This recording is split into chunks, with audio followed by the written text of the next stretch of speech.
Okay, in this video, we are going to install SiteAudit OnSite. Um, and this presumes that you've already read all the prerequisites, have the right operating system, which is essentially Windows 10, 11, Server 2016 or later. And if you go to the netaphor.com/download site, you'll see here that these are where we can get the downloads. Most people use a 64-bit version. I'm not even sure there's 32-bit versions of Windows available yet, but generally you'll go to the 64-bit version and click download for whatever language you want your installer to run in. Regardless of what language the installer's in, the software will run based on what your operating system language is. So I've already downloaded it. It's right here. So let's go ahead and start with the installation. Now, this presumes that we have a SQL server somewhere where we can create a database and all the prerequisites have been met. If they haven't, if you're missing, say, .NET Framework or something like that, which most people aren't, then you would be able to download it right here. So let's go ahead and click Next, Accept, and we select the monitoring service here by default. You can install for all users if you want to. Just click Next through each of these and do the install. And that's it. It's very fast, just a few seconds to install this. And once it's installed, I'll show you what you get.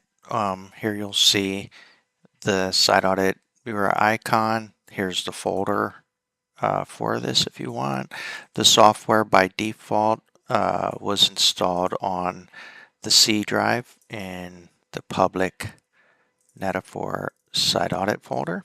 Okay, and also we have different files installed in users public documents, Netaphor SiteAudit, and what you'll see in here is this is where the log files will be stored in case we needed to do troubleshooting or anything else like that. So that's the two main folders that are used. And then I want to show you the services panel. There is a service that gets installed. It's called Netaphor SiteAudit Monitor.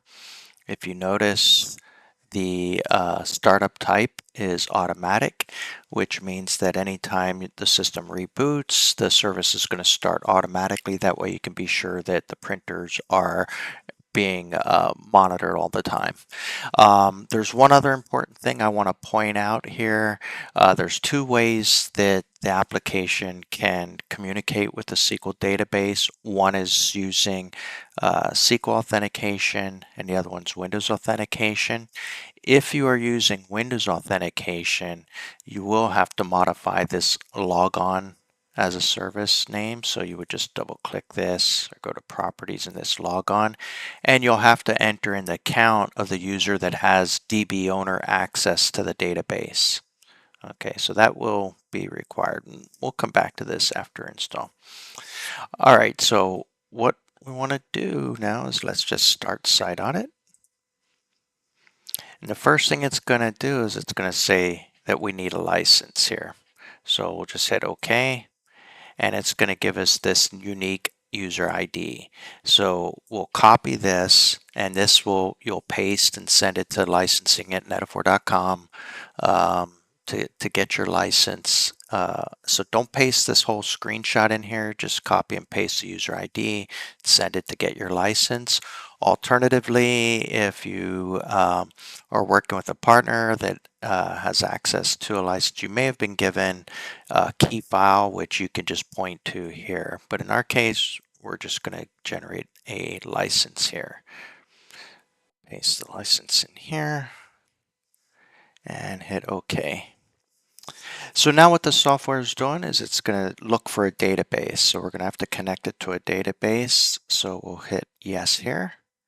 And by default, it assumes that you may have SQL Express installed and have used our prerequisites to do that. And so it should connect automatically. If If you have a SQL Server that a DBA set up for you or anything, you would enter in the SQL Server name here, the authentication type and user. We'll go through that in just a minute, but in this case, I do have SQL Express on this machine. If you notice, it's by default, it's looking for this database. Doesn't exist. We're going to create a new database. So we'll just call this SiteAudit and hit OK. And basically what it's doing is it's creating that database and installing the schema, preparing us to start collecting data.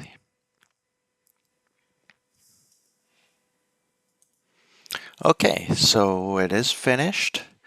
So we'll click OK here, and now we'll select our database. And from this point forward, it should automatically connect. So we'll hit OK. And now the application is connected to the SQL database. Okay, so we're going to want to go to Setup and Discovery, and here's where you'll enter in IP address ranges, or if you have networks to enter, you could enter them here. Or if you know specific device IP addresses or IP ranges, we could do something like enter in a range here of say 4.0 through 4.250. I'll do 54. If you have networks instead of ranges, you could enter in your networks, say something like,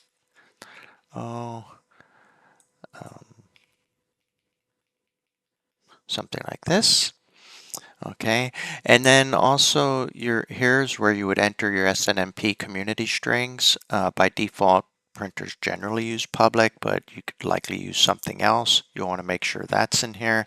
And if you're using SNMP v3, you would enter those credentials in here. This type of information will be covered in more detail later. Basically, this video is just to get SiteAudit installed and just show you how it runs real quick. So we'll hit OK here.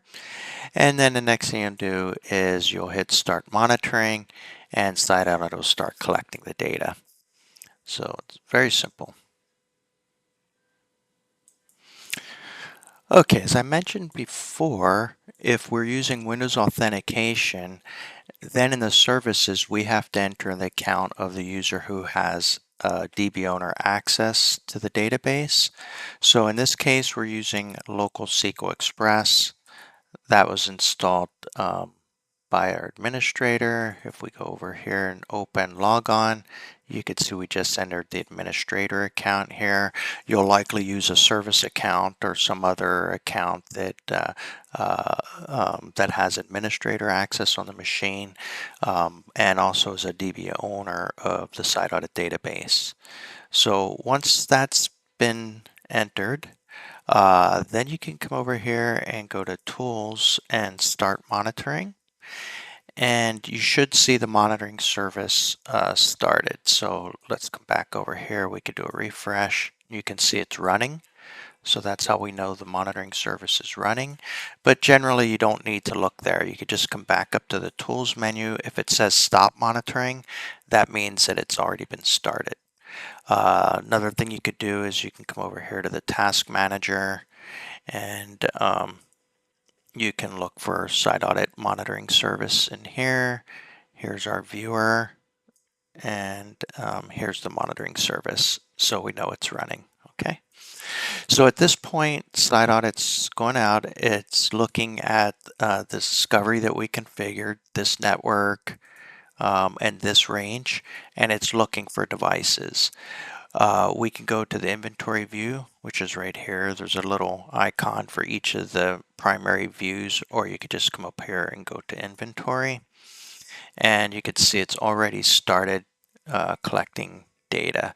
And the time span up here, it shows the very first time that SiteAudit ever collected data and the last time. So you could see it's been running for about 30 seconds. It started collecting data at 11:12:13 a.m. and it's currently 11:12:43 a.m. If I click refresh, you can see this one's going to freeze, and this here will keep on updating as data gets collected. As you can see, we have a few devices coming in here. Okay. All right, so it looks like everything's running well. So that's it for this video.